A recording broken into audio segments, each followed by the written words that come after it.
I believe he drugged my drink. I only had 1 glass of wine. I arrived at his hotel room. I was already incapacitated and I couldn't move my arms or my body. He raped me and he choked me.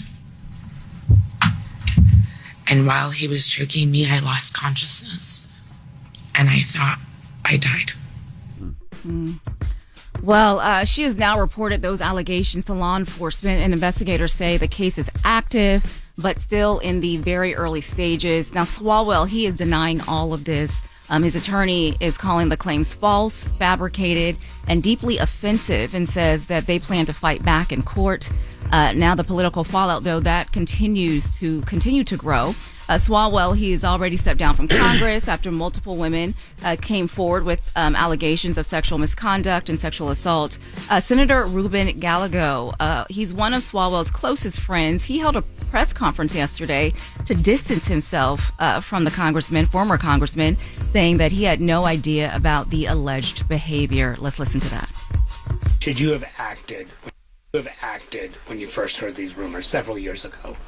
The rumors I heard were that he was just a flirty social guy. That's it. When he was married and when we were together as families working together, I fell on the fallback that this is not the man that I'm hearing about. This is not the, when you're out with a man, when he is, taking his kids to baseball games, when you see them together, you start creating in your head, like, that's not the person you're hearing. And I was lied to. And, it clouded my judgment. Our friendship clouded our judgment every time we went out to dinner, every time our families were together.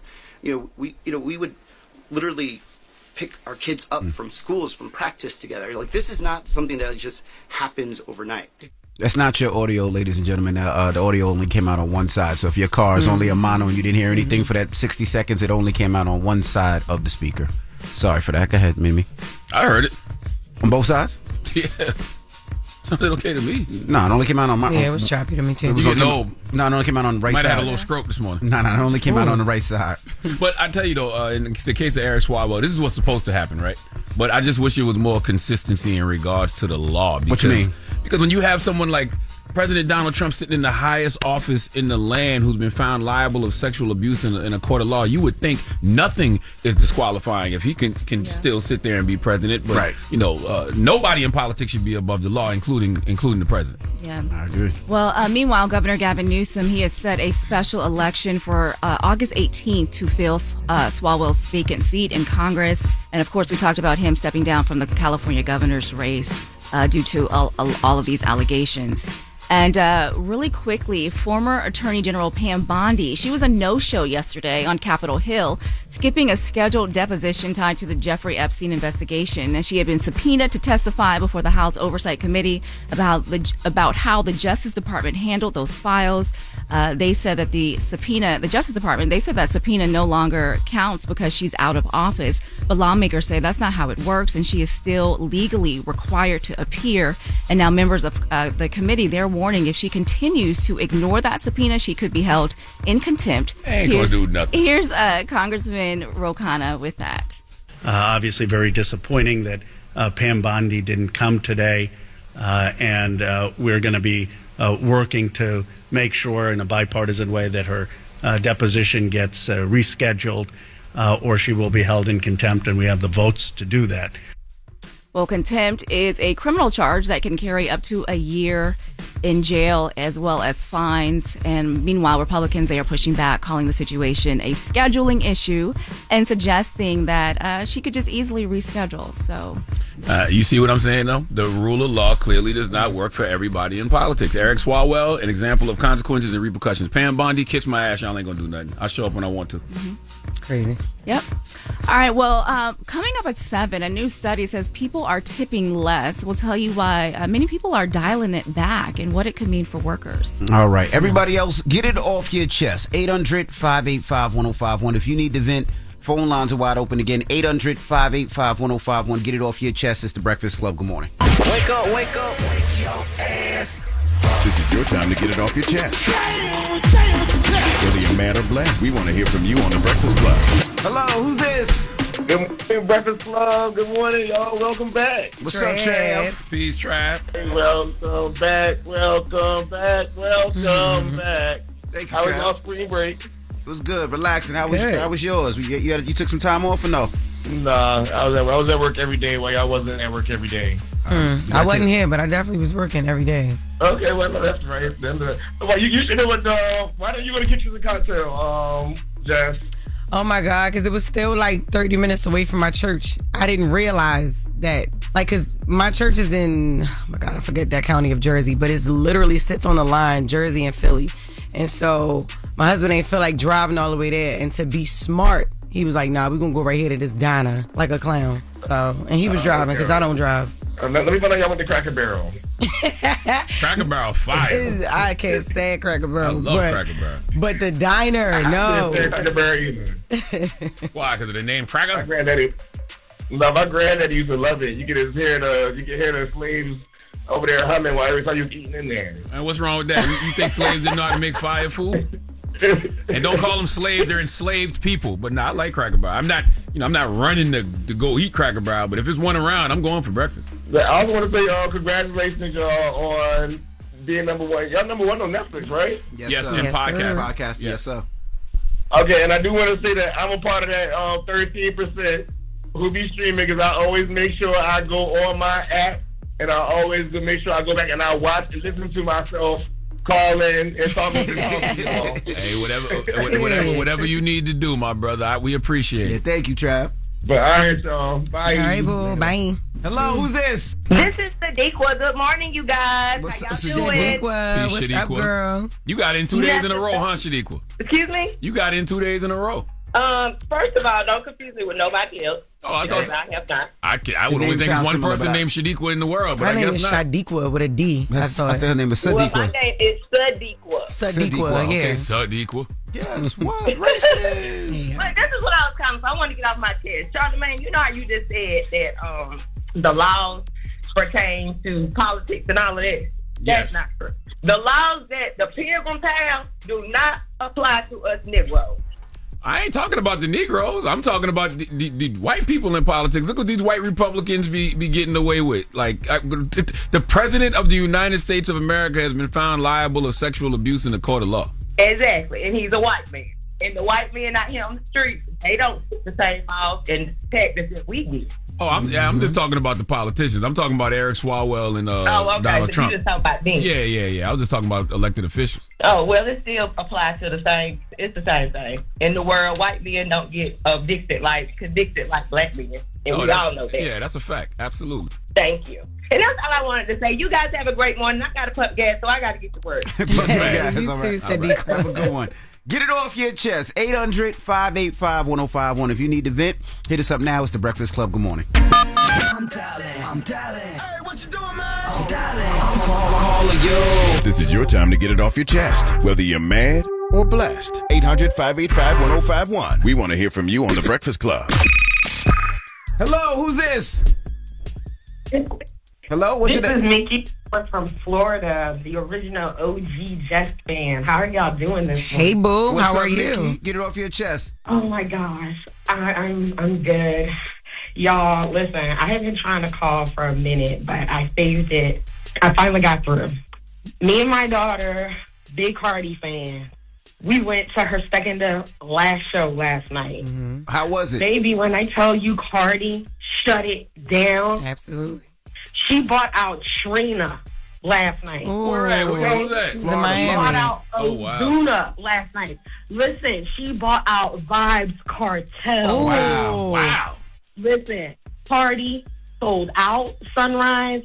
As a true blue Cardi fan, I'm saying back in the day from Vine, Cardi shut that down last night. Love it. Doesn't it feel good if love you've been that, watching man. Cardi for that long to see where she has taken it? If you watched her on Vine and Instagram and all that, and to see her on that big stage, don't it make you almost want to cry? Listen, I was. My daughter is 17. We've been watching Cardi grow up since my daughter was like 3.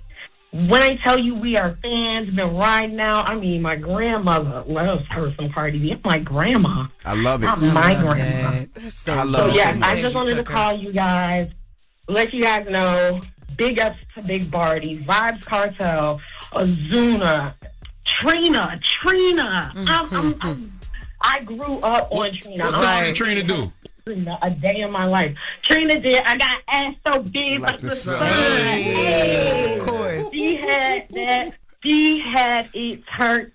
I'm telling you. And Cardi was going crazy too, wasn't she? Because everybody she brings out, she's a fan of. Man, salute the Barty. Listen, Cardi said that's the queen of the South, baby. That's a fact. Trina out. Trina looked gorgeous. Yeah. I mean, she looked like she was having the time of her life. Vibes Cartel had us in that thing. Fire. I'm telling you. That's what's up. Fall. I'm glad Cardi, to hear that. I love you, baby girl. I am so proud of you. The way that you've been turning Nikki could never. Never. Nah, you don't gotta do that. You don't gotta do that. Okay. You know we team Barty over here, but you don't gotta do that. That's right. But salute the Barty. I know it, but I was so proud of her. I looked, I said, you know what? I'm glad I waited to this moment to see where she's at. Yeah. Her. I was so proud of her. That's Jess, so dope. I'm coming to see you again too. Yes, ma'am. I saw you in Orlando last year. I think we're gonna see you in Tampa this weekend. Yep, Sunday, Sunday, May 3rd. Prom this weekend. Yes, Sunday is Sunday, May 3rd. Actually, and then we see you. Yes, that's what I was about to say. We got prom this weekend. It's been such a hectic week. I needed to call y'all, let y'all know how good Cardi was. But yes, Jess, I'm gonna see you in like 2 weeks. Thank you. You said prom this weekend. Prom already? Yeah.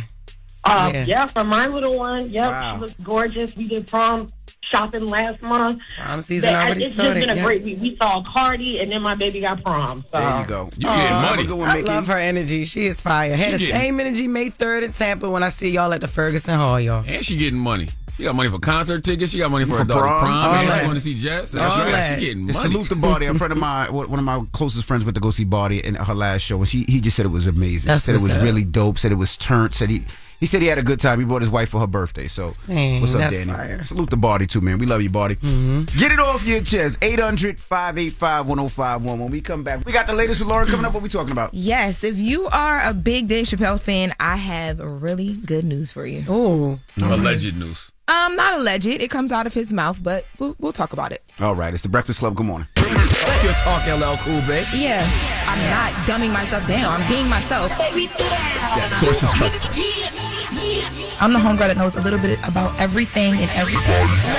The little brown girls look at you and go, I want to be like you. Take me through that, take me through that. She gone. The latest with Loren Take me LoRosa through that, take me through that. on the Breakfast Club. LL Cool, baby. Talk to me. All right, guys. So Dave Chappelle is doing a bunch of press right now. He is doing it from Yellow Springs, Ohio, which is where we know that he lives, because he just was a part of restoring a schoolhouse in order to save a public radio station, an NPR radio station that has been very near and dear and local to the area that he grew up listening to. So he's having these conversations. Now, we're going to get into 2 interviews. The first interview, though, that we are going to talk about, Dave Chappelle was speaking with journalist Jonathan Landrum Jr. from the Associated Press, and he drops a major bomb to all Chappelle Show fans. Let's take a listen. Chappelle Show. I know just for me personally, a lot of my friends and everything, we save those DVDs and watch those episodes over and over and over and over. It is a classic, those episodes. Is that something that you think that you would ever revisit, or you move past that? Man, if you would asked me that question a year ago, I'd have told you absolutely not. But in the last few weeks, you know, it's come up a lot, and I'm considering it. That'd be dope. Yes. Yeah, he's considering it. Yes, I think the conversation about him considering it is a big one, because I think that gives some people hope. Now, I will say that full video interview is not out, so that is the only audio that we have. But there is a written part to that interview, but he doesn't expound much on that part at all. So it's walking like he's on the move with his interviews. Yeah. So no, in the and so in this Associated Press interview, yes, they're walking through down this road in Yellow Springs. But as we switch over to the other interview that he did with NPR, he's sitting down down in the actual schoolhouse that he renovated. And this is also going to now be the location where his company headquarters will be for Pilot Boy Productions, which is what he does all of his business under. So in this interview, he mentions the Chappelle Show a bit as well, but they get into a wide-ranging conversation. Now, one of the things that I thought was interesting is, Dave Chappelle is such a big name, such a big force, right? And he's out there letting people know that this radio station is coming back because of some of the work that he's doing. And the journalist asks him about, how he's basically going to, be in public broadcasting, but also keep it ethical because they'll have to report on him. Let's take a listen to Dave Chappelle talking to NPR on public broadcasting. One of the only reasons I'm doing press around it is because I think the ethical community needs to be amplified. And I think that the importance of public broadcasting needs to be amplified. Other than that, I like talking. I'm a filthy nightclub comic since I'm a kid at my core. I don't want to say anything that gets them in trouble. I don't want their brand to necessarily be affiliated with me. I don't believe everything they say. They don't believe everything I say, but I like that NPR exists. I've heard them say things or criticisms of my work on the station or on NPR. That's part of my job. But the relationship that this place has with our community pre-exists my career. You know what I mean? I can't really take that personally. But the more separate we are, I think the more comfortable we feel. But at the same time, it's familial. I just love the fact that Dave Chappelle has the capital to be able to restore that radio station. Yes. Absolutely. You know what I mean? Yes, and he's talking a lot about how, things like media, radio, how important it actually is to comedy and journalism, how journalism and comedy go hand in hand because, the journalists cover the things that he does and the things that he does give journalists the topics, right? Yep. So they get into some of the stuff. So he addresses, the fact that he went over to Saudi Arabia to do a comedy show. Let's take a listen.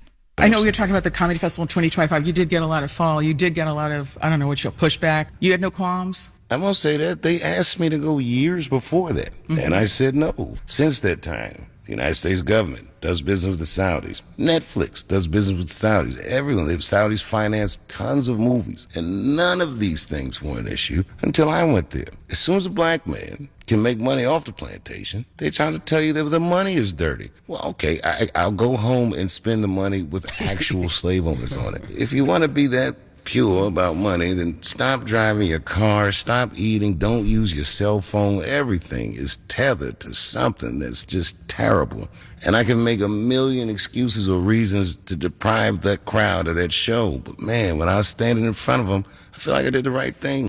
He's right. Yeah, he's absolutely and he doesn't even have to explain. Dave Chappelle has earned the right to do whatever he wants to do. And he's one of those people that I'm personally always checking for because he always has something meaningful to say. Yes, and they talk a lot about that as well, too. And he, because in both interviews, they're asking him, both NPR and Associated Press, are you controversial on purpose? And he's like, no, I'm saying not what I think needs to be said, but he talks about having meaningful conversations. So they get into the trans conversation because of that, and the conversation around him. Let's take a listen to Dave Chappelle with NPR on the trans backlash.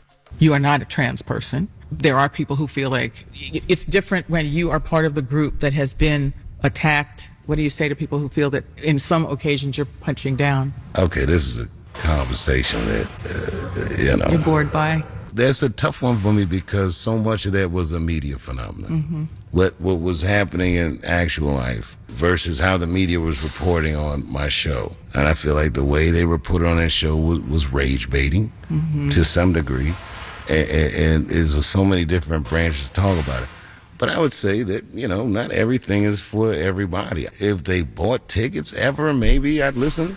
I don't know. They're just never there.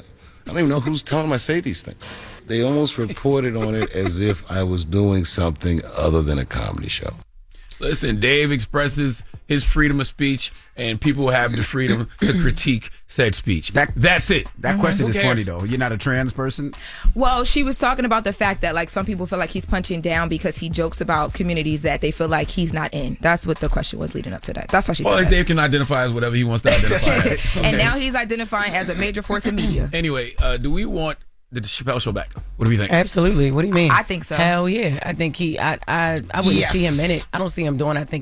I think he's going to be writing. He'll be doing skits too. He should absolutely be doing skits too. Dave is one of the best character actors ever. Yeah, why wouldn't we want Dave in it? No, I'm not saying we don't want Dave in it. I'm just saying he might be playing the backfield this time. He might be writing for it. Of course, we want Dave in it, but I'm just saying. I want it either way, whether he's in it, whether he's not. Because when he was on Saturday Night Live, he did skits. I think he'll do skits, but I think it'd be great. Just imagine like some of the stuff that Drewski does written into Dave Chappelle style. That's the thing, right? I mean, he gave Drewski props in one of the interviews too. Drewski is a great character actor, but there's no writing to it. Correct. Like there's no I'm saying. there's no story. That's right. With it. I mean, there's a story that you see, but imagine the story that you could hear. And listen, I think we need more satire. We need more people holding the mirror up to the society we live in and showing us how ridiculous we are. I think so too. And in the interview he did with NPR, Dave Chappelle, we don't have time to play the last one, but he talks about feeling like his responsibility is bigger than him, or has to be bigger now because of where he is in his career. And he says that he realized when he took that break after he left the Chappelle Show, the last time he did, that he realized no, he just needs to do what he does and create. So I think he's in a great space too to bring back a show like the Chappelle Show. And I'm proud of him for buying the whole town that he live in, because if you watch his last special, he talk about like how he basically owned the whole town. So I'm not surprised that he renovating the school, and he's also buying the radio station to bring it back. So proud of that. Salute to Dave. We need more satire, man. Like to me, Living Color, the Boondocks, Chappelle Show, they did the best job of just holding up a mirror to us as a society and showing us how ridiculous we are. Also, the magic of the Chappelle Show wasn't just Dave. No, it's everybody. Is Neil Brennan going to be involved? Because that was a big, huge part of it. Yeah, right. Donnell. You know, like all of them was in there with them pens and ideas as well too. So I just want to know, is it going to be, Charlie Murphy's no longer here, so I want to know what that team is going to look like. I'm sure there'll still be stories, but if you get some of the new characters like we've been talking, and you got Dave Chappelle and Neil writing, I think it'll be amazing. I was thinking who would be the new faces that he would bring into the Chappelle Show, like of all the new comedians that have come up, like who he's going to bring on that will get to see. Drewski for sure. He shot a Drewski out in one of the interviews, but I thought about that as well too, like who would be the new freshman class of the Chappelle Show. All right. Well, that is the latest with Loren. Thank you, Loren. You're welcome. Now, when we come back, we got front page news. Mimi's here, so don't go anywhere. And then Emma Grede will be joining us. Her new book, Start With Yourself, is out right now. It's The Breakfast Club. Good morning. Morning, everybody. It's DJ NV, Jess Hilarious, Charlamagne the Guy. We are The Breakfast Club. You ever think about how much clothes that he had at Kalani house? It couldn't have been a lot, right? That he's folded? Yeah, for the fact that she could just fold him and say, come pick him up. He ain't have a lot of stuff. No, let me tell you something. If you really want a nigga out your house, I don't care if he got a whole walk-in closet. You gonna fold. You gonna become Florence from the Jeffersons, and you gonna fold all of it up until his ass come get it. Damn. Yeah. Well, most people, would y'all fold or would y'all just throw it in a garbage bag? I figure folding is like. Well, she's generous. Yeah. She's generous. Okay. She still like him. All right, well, let's get in some front page news. Start off with some quick sports. Last night, NBA play-in games. The Hornets beat the Heat 127-126, sent the Heat home in overtime. Trailblazers beat the Suns 114-110. What's up, Mimi? Good morning, MB, Jess, Charlamagne. How you doing? Good morning. Okay, so we start this hour with new information in the death of influencer Ashley Robinson. Authorities in Zanzibar say her fiance, Joseph McCann, is still in the country and his passport has been confiscated as the investigation continues.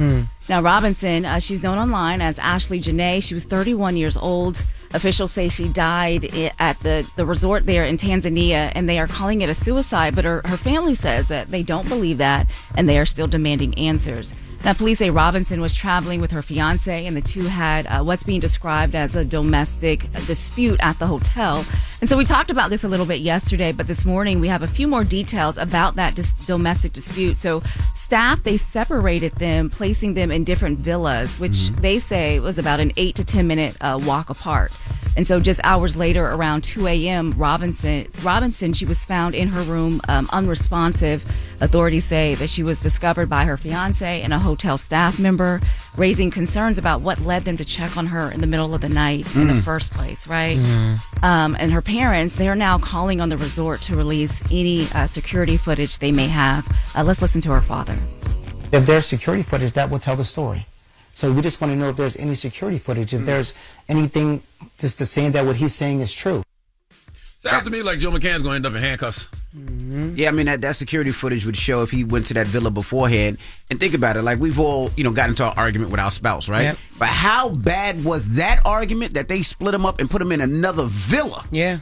That is crazy. That means something happened besides that. And like you said, if that's that security camera, which they should have that footage, should be able to tell the story. This tells me, the clues I've heard all week tell me everything I need to know. Exactly. And well, I did reach out. I just still think it's crazy that they ruled her death suicide so quickly with all of these details. Y'all had to put them in separate rooms. People were complaining about the noise. Like, y'all were worried about her safety. And she just kills herself.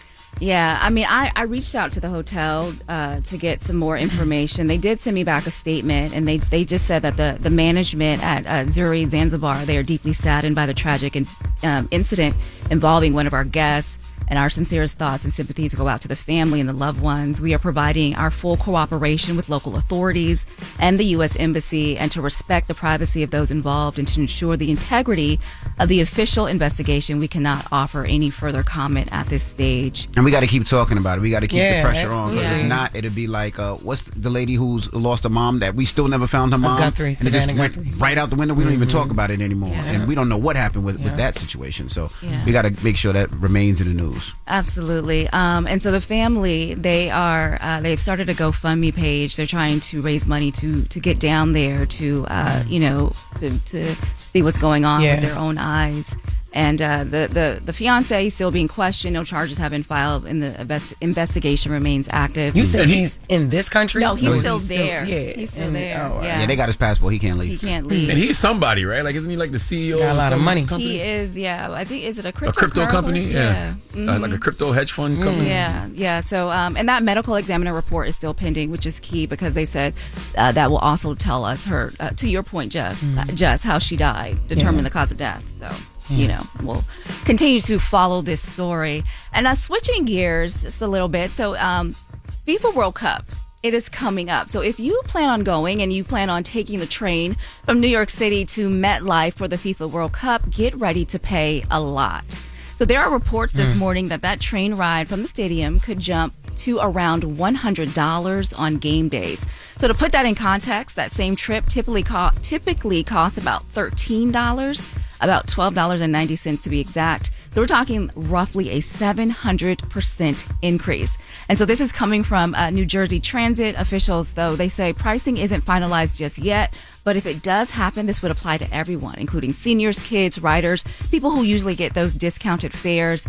State leaders say that they don't want to apply that fare to everyone and have taxpayers have to be responsible for That's tourists. crazy. So they're going to charge everyone. That's public transportation. Yeah, I know. So how does public transportation was like, you know what, we getting in on this too. Usually it's $12. Yeah. We charge you $100. Yeah. And then the cheapest ticket for one of the World Cup thing I saw was like $800, like $790, $800. They're taking the signs off the arenas and putting What's an arena? Arena. Well, you nasty. Arena. What I said, it just sounded nasty. They're taking the You want signs an off the arena so arena. bad. That's not a body You part. want an arena so bad. They're taking the signs off the arenas. arenas. Yes. Where they putting them? Where they putting the arenas? Forget you, Where man. they gonna put the Forget arenas you. after And they take putting them what? off? Every finish They're it. putting FIFA on it, so it's like FIFA's taking over the arena. So Yeah. like I seen the MetLife, they pulled the MetLife sign down. So I They mean, paying big bread for that. yeah, They they're gotta paying be big able bread. to do that. And they're asking, and FIFA's coming to, I believe, New York, Atlanta, Florida, and I think Texas.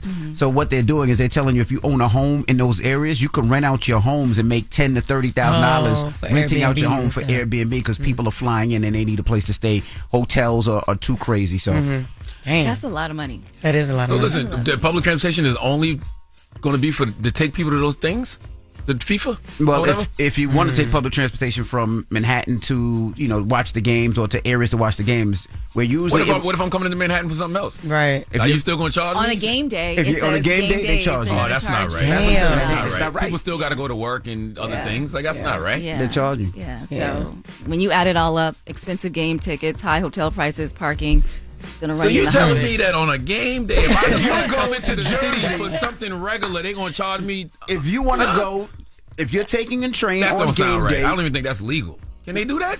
I think New Jersey Transit is private. MTA saying their prices will be the same, but I think New Jersey Transit is private, so they can charge $100. People are pissed off about it. Yeah, there's an That's uproar crazy. about this online. This is they are not happy It's a about thing. this. Yeah.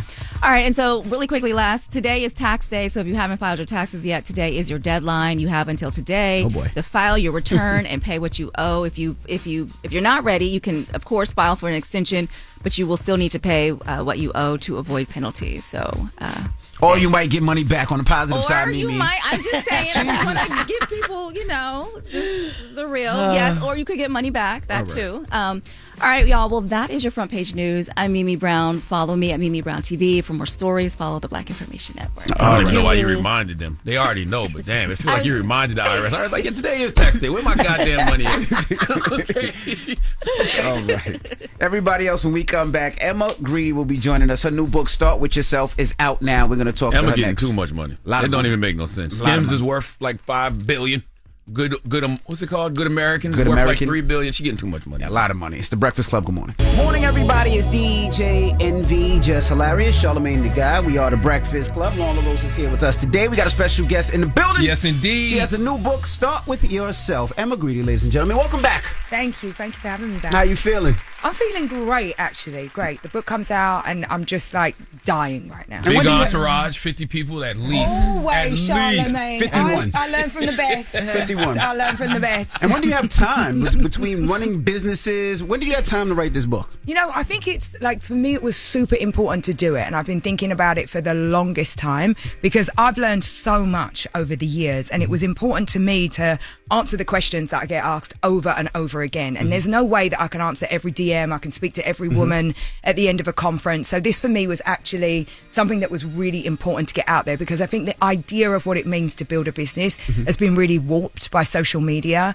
And so then when I say things that upset people, they're like, oh, really? Like, I need to go to work. I'm like, yes, like you need to work. You're going to have to work. So, I thought it was important to put down everything because you only see the glory side. And I've had a lot of things happen in my career, a lot of mistakes that I've made, and I thought that was equally important to share. Now, I know you're very intentional about design and things like that. Like, what made you come up with this cover? Because it's fly, but it's simplistic, right? It's very simplistic. It's beautiful fabric. The material of the book is different. The fabric is different. Well, I'm an aesthetic person. You know, I wanted something that looked beautiful, but also I went with the publisher who would allow me to not put my face on the book because I don't want to read a book with the face on the book. But your face sells. I know. Especially with the podcast. It's a nice face. No one's saying it's not. But to me, it was important because, listen, I created a book that is here to use, not just to read. So I wanted it to feel like a workbook. It's yours. It's not mine. It's not about me. It's about you. It's about the reader. Dope. Now, start with yourself. Is that starting with yourself professionally or personally when you say start with yourself? I don't think that you can separate the two things because at the end of the day, we come to work into our work lives and our careers as people. And I've never been able to separate those two things myself. I come into my work as a mother of 4, as a wife, as a woman that's been through a lot of things. And so I really try not to have that separation. It's like where you can figure your stuff out. And I talk so much in this book about having a vision for yourself and managing your emotions, because when you're coming at life from an emotional place, you will never make good decisions. That means you won't make good decisions in your life or in your career and your work. So I look at the two things as one of the same. What's a hard truth about yourself that you had to confront that changed the trajectory of your success? Well, when I was a kid, I was a very angry kid. When you're raised in the hood and when you're raised, around a lot that's kind of going on around you, and that's not something that you have a choice in, you get angry. And I really realized, I think in my late teens, that wasn't going to serve me. The type of life that I dreamed of and all the things I wanted were not going to come if I kept kind of walking around blaming everybody else. So that was a real pivotal time for me to kind of get a hold. And again, it's about not allowing your emotions to do your decision making for you. And I think about that even in the sense for most women now, right? A lot of us come from a place of fear. We're fearful about what's next, or we're carrying guilt for our kids and for our family. And so I think managing your emotions more broadly is something that all of us, man or woman, really have to work on in order to get ahead. What made you... I'm sorry, go ahead. I saw you say you're a max 3-hour mom. And that sparked a conversation. Didn't it spark a debate? I mean, listen, I want to be really honest about this. I spend all my time working, and I'm a mum of 4. I think that I am a core memory mum. I'm not going to walk it back.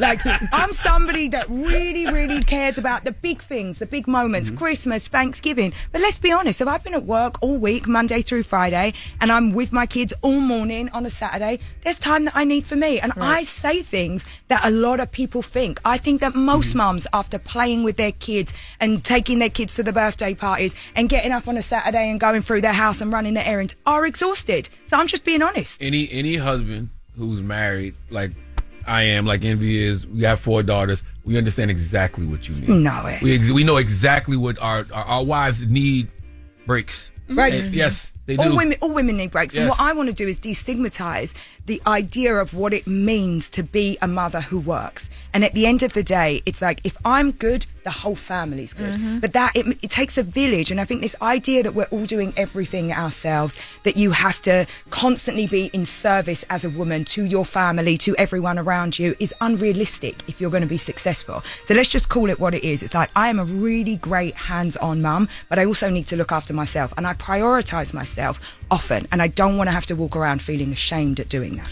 Do you think that women ever really get to a point where they don't feel ashamed though, like fully? Like, do you have no mom guilt ever? No, that's the truth is, no, I don't, but it's my guilt. So I think what's really important, and when I talk about holding a vision for yourself, you have to hold a vision for yourself, for the type of woman you want to be, the type of mother you want to be, the type of friend you want to be. And once that vision is aligned with what you're doing, you're fine. And what I mean by that is, I know what type of parent I want to be. I'm out the door most mornings because I have to leave to go to the office, but I am always at my house at 5:30 because I like to do bedtime and story time, put my kids to bed.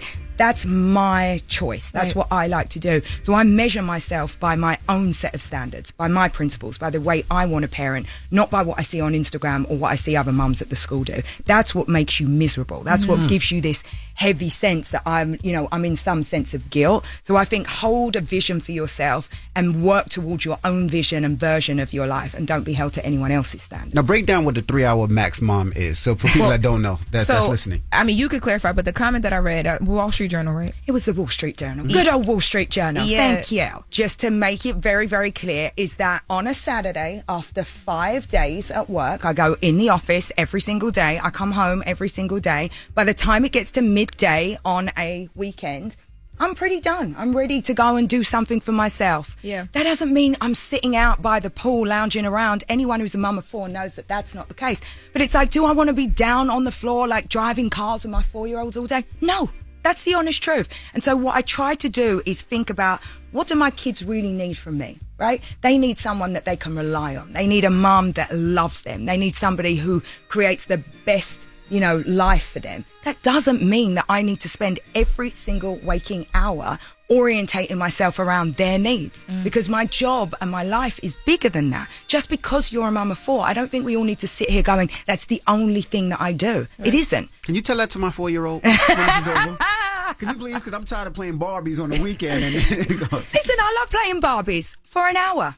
It's facts. Any parent who says any different is probably lying to themselves. But also, what is it? It's not like the father is doing stuff with them. The father is doing stuff for them. We have a big extended family. They're not sitting there languishing. Yes. But also, let's get really straight about this, right? Toys. Parenting hasn't gotten more difficult. The expectations around parenting has got really difficult. And I think that we are all kidding ourselves when we think it's our full-time job to manage every single play date, every activity your kid does, everything that they ingest, everything that they do. Are you crazy? When I was a kid, if there was an apple and a packet of chips in the house, my mum was like, job done.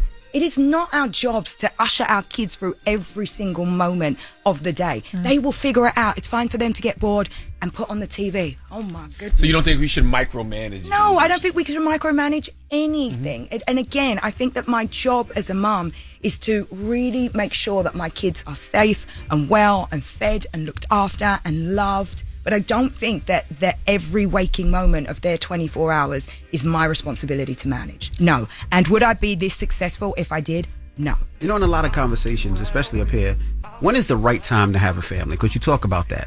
Break that down a little bit. Well, I think that what's happened in the culture very largely is that, we really have started to tell people that, you have to wait. You have to wait. And I think, what are you waiting for? Like, you have to wait for Prince Charming. You have to wait for the ideal time. And the reality is that there is no such thing as a perfect time, and fertility is a really, really tricky thing. And so what we're seeing are so many people that wait and wait and wait. And this happened to me. And then it was no longer your choice. I had 2 children completely fine and naturally, and then really, really struggled to get pregnant again in my kind of late 30s. And so I think that what we've got to do is be honest about when the right time is from a fertility perspective. Because if we all wait until we're 38, 39 years old, the chances dwindle. And we've kind of set ourselves up in corporate America to say, freeze your eggs, don't worry, there are options down the line. When in fact, those options aren't really options for women. They are just hopes and promises that maybe something will happen in the future. And so I really think that you should have your 20s as the years that you put the pedal to the metal, that you absolutely do everything that you can in your career. And you have to think about kids in your early 30s. That's just the reality of it. And every time you lay down to have sex, it's potential that, you could get pregnant. There is that, Charlamagne. Yeah. That happens. Thanks for letting us know. I'm just saying. So when you say wait, it's not like people are abstaining from sex. No, people are not abstaining from sex, but we have to just put this as what it is, right? We are seeing marriage rates decline, birth rates decline. A lot of women are making decisions not to have children or to wait until they're much, much later. Because again, we've built it up that you have to wait until you're successful in your career before you even think about having a baby. The reality is it's not either or, it's both and. You have to just decide that, for a moment your career might have to take a little back seat, but if you wait, listen, I'm not sitting here advocating for teenage pregnancy. What I'm saying is wait until you're 38 years old is probably not a good idea. Dang. I'm 34. I was just looking at this thing on New York Times. Me and Mimi Brown, who does our front page. You're 34. I'm 34, right? Yeah. So 34. So how many times should you go outside of the country with a man after the age of 30-something? Damn. I just came back from Italy. He thinks I should have come back with a ring and a baby. Oh, well, no. It's the second or third time she's been out the country with this guy. With the guy? Yeah. I mean, I'm sure it is. I'm not worried about it. I'm not worried for you. So here's the thing, though. Tell us about the first time you went out the country. Be quiet. And he asked you just to be his girlfriend. Oh, but that's romantical. What's wrong with you, Charlamagne? Leave That was her kind of alone. crazy. He made a big production of it, though. He put the roses. I like it because when the proposal comes, that's going to be a nice big production too. He listens to what I like. But anyway, so me and Mimi Brown, right, we were talking about the New York Times just did this study that fertility last year was at a record low. And one of the reasons people are women are thinking about career more, but also being able to afford things has really scared people into waiting, and they're trying to save money and do all these things. And that's something that I go through in my head all the time. When do you know that you have enough even money to be all right, I can afford a kid? But that's what I'm talking about, the expectations around parenting. Because if you think that you need to change your life, change your apartment, buy all of this equipment, it's crazy. Yeah. You don't need all of that. Kids don't require all of that. We've built ourselves up in society to somehow imagine that if you don't have X, then you can't have a baby. We have to check that. Our parents never had all of that stuff. Why would we think that we do? This is just a construct of modern society. You don't need all of that stuff. It's just a fact. When you talk about old thoughts and still thinking, right? And then you talk about the constructs that we have today. Where do you fall in the middle of all right, I'm gonna let go of what my parents did, bring in what I need to do for now, but not push myself into fear because I'm leaning too much into what society says I need to do today. You got to be somewhat secure to make sure. Yeah, what's the middle You can't be sitting there YOLO and not have enough to cover your. Of course, but you need that for yourself. Because people only hear certain things. No, but you need that for yourself. Emma said I can have a baby right now after money. They're not. The people are not that stupid. Here's the thing. Yes, they are. Give people some credit. Emma. I think at the end of the day, nobody is sitting here saying that you should go out if you have nothing. All I'm saying is just waiting. Women, there's a reality around your fertility window. And if you work in corporate America right now and you have the benefit of freezing your eggs, you might hold on to that as okay, that means I can wait and wait and wait, when the reality is, how many women do you know that have had pregnancies from frozen embryos or from frozen eggs that then need to turn into frozen embryos that then need to turn into babies?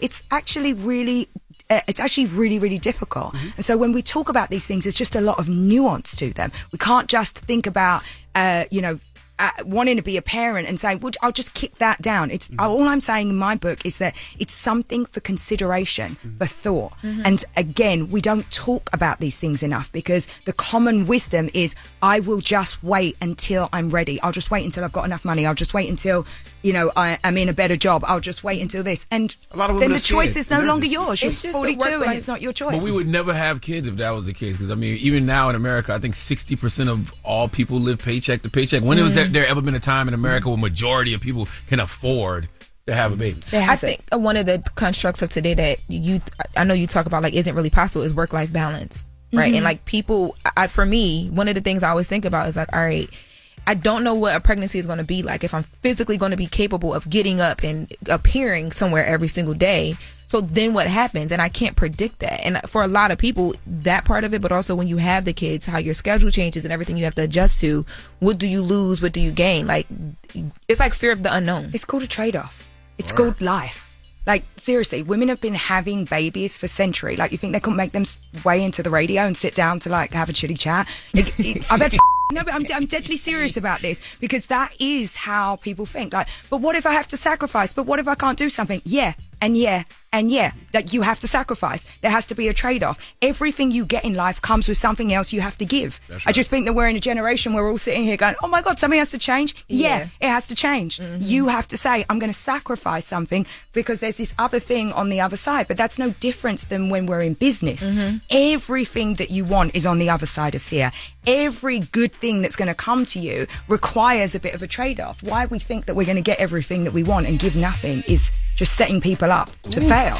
How do you check your ego when the world is constantly rewarding you? Because success can reinforce bad habits just as much as good ones can. I think that comes from my upbringing. You know, I was raised in East London, and so there is like a basic, like there's a moral compass and a sort of operating manual of how you should behave. I was raised to tell the truth. I was raised to very much come true on my word, to not talk and not mean things. And so I think the way that I operate every day, what I come back to, and the way that I behave in business is very much about the foundation of where I come from. And so I just think that that's who I am. I also think what you realize is that life is very long. Like, even on this press tour, you know, I was laughing this morning with my team saying, I've met 3 journalists that used to work for me. You know, if you are not a good person and if you've treated people bad, like, it will come and it will kill you. And so I am able to keep those things in check just because that's who I am. And I also know that, like, you know, things change, like, really, really quickly. One minute you're on the up and the other minute you're not, you know, and I've seen those cycles. I've had that in my life. And I tried in this book to talk a lot about all of the failures that I've had, because what you see on Instagram, what you see in the press is almost like the reel of greatness, right? It's all this amazing stuff and all these lovely outfits and all these good glam days, when the reality is that I've had a lot of failures. I had a lot of things in my life that didn't work out. I had a bunch of businesses that I had to have really, like, steep learnings from. And so what I did in this book was try to be really honest about that, so that other people can learn from it and can see that it's just, you don't always have this linear path of up and up and up. It's like you do something great and then it kind of stagnates a little bit and then it goes down a bit and then something else amazing happens. But our life happens in seasons. And I think the more that we can be really honest about that, the easier it is for people to see and track their own journeys, because we have, like, unrealistic expectations on ourselves, which also I think really stifles women. This idea that everything should be perfection. And the reality is that in my own life, it has never been that. And how do you handle the failures? You talk about the failures. How do you reapproach, whether it's personally or business, to make sure that it doesn't happen again? Is it firing people? Is it hiring the right people? Is it not listening to your gut and listening to the finances? So how does that work? There's 2 pieces of it. The first one is that I'm always in learning mode, right? Every day I'm trying to learn. And so whenever there's a failure, I look not on the outside, but I go inside. I'm like, what part did I have to play in that failure? What did I do? What was uniquely my fault? And so I kind of absorb that. I take that in and I go, okay, like, what could I have done differently? Who am I? So I really think about that. The other part is that I don't attach it to myself, because men will fail. They'll lose money, they'll close a business, and they're like, boom, on to the next one. Whereas a woman will go, oh, that was me. I missed my one chance. I know you don't have one chance. You have many, many, many chances. So I try to separate what is me from what actually happened. And when you're able to do that, it's a really amazing tool, because you start not to look at these things as verdicts on yourself, but rather like a set of circumstances. You take the learnings, you move on, you go again. That's just a fact. That's what you have to do. It's called resilience. And it's like a muscle. It builds the more stuff you do. What I won't ever let it do is stop me from doing something. And that's a really important message for women, because you can fail and fail and fail and fail and fail. All you need is that one win. You just need that one thing to work out. And that's what we have to train ourselves for, to know that there's a lot of chances in life and that you don't have to get everything right, and you shouldn't wait for this perfect moment and this perfect set of circumstances, because my experience tells me that never comes. That's what I love about you, and I love about the book. I feel like you teach strategy, and I think that sometimes the self-help industry sometimes sells hope without teaching strategy.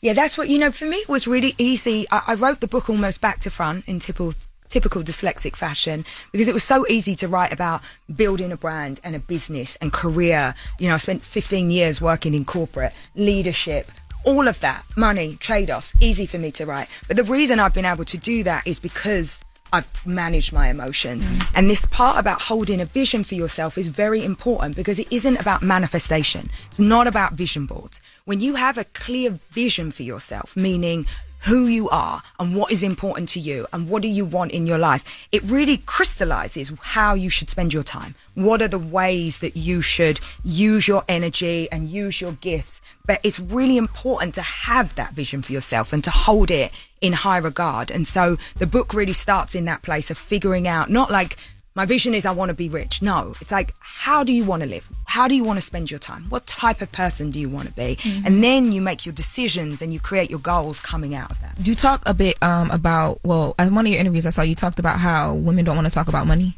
Yeah. And you talk about just now, right, being rich. So Forbes named you one of America's richest self-made women in 2025, right? So they did. They did. Okay, clock it. But the conversation you were having is about how women, and a lot of times black women, don't even want to have the conversation when they deserve raises or to be paid for something. At what point in your life were you ever not asking for what you deserved? Never. And I tell you where that comes from. That's an East London thing. Like, when you don't have much, like, I was raised with audacity, meaning, it's like when I did my first paper round, they were like, we want to pay you £10 a week. I was like, that is crazy. And I worked out how much it would cost for me to visit every single house. And I went back and I was like, that's wrong. You guys should pay me £15.50 or whatever it was, like something crazy, because I value myself so highly. And if you don't, it's very hard for other people to value. So the first thing is do the work and understand your value. When we talk about, for example, we all know that women get less than 3% of venture capital funding. What I'm interested in is not what's happening in culture and society, right? That stuff we know about. We know about systemic barriers. We understand that there are systems that keep us out of those conversations. I'm talking about what can we do? Where can we start with ourselves and use what we have to get what we need? And if you hide behind soft ambition, performative purpose, meaning if you have an idea for a business and you give me a proposal and it takes you 6 pages before you've even spoken about profit because you're too busy giving the money away and supporting your community and all of this stuff because you've dressed the idea up in performative purpose, that isn't getting to the point. That's not getting to the point of business. So what I'm saying is we have to put money in the center of our plans. We have to make sure that what we need, we are asking for. And we're being very, very clear about where we're making money. And I talk about this all the time on my podcast. Aspire with Emma Grede is full of lessons. I bring in money experts. I bring in investment experts. I asked every single founder that's ever been on that show, how? How did you raise the money? How did you make the money? How does the company work? How profitable is it? What are you doing with the money? It's very important because we are not taught this. And so what I want to do is make sure, and part of my mission is to teach women that. Teach us how to speak about it, teach us how to ask for it, and get us really used to the language. Because the language is something that, I listen to my husband on the phone every day and he's having conversations about where to invest and how much you're putting in this crypto or, this kind of financial construct conversation. I never have conversations like that with my girlfriends. And so I want us as women to start having those conversations because once you understand it and you learn it, it's like exposure therapy. It means that you are then able to ask for what you need. Start with yourself. It's out right now. Go pick it up. Gentlemen, do yourself a favor, man. A new vision for work and life.